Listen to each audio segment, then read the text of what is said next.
7 वर्षे कुस्तीच्या आखाड्यात एक गोष्ट शिकलो.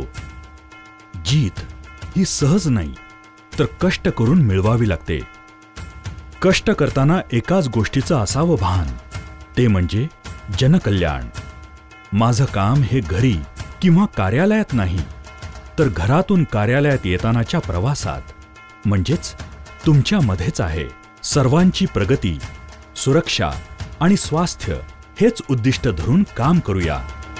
चला तर मग मोदीजींच्या स्वप्नात सहभागी होऊया आणि विकासाच्या दिशेनं पाऊल उचलूया आणि आपल्या स्वप्नातील वाकड पिंपळे निलख साकार करूया. येणाऱ्या निवडणुकीमध्ये श्री संदीप अरुण कसपटे भारतीय जनता पार्टीच्या वतीनं निवडणूक लढवत आहेत. तरी आपण कमळाच्या चिन्हासमोरील बटन दाबून श्री संदीप अरुण कसपटे यांनाच बहुमतानी विजयी करूया आणि आपल्या स्वप्नातील वाकड पिंपळे निलख साकार करण्यास सहकार्य करूया.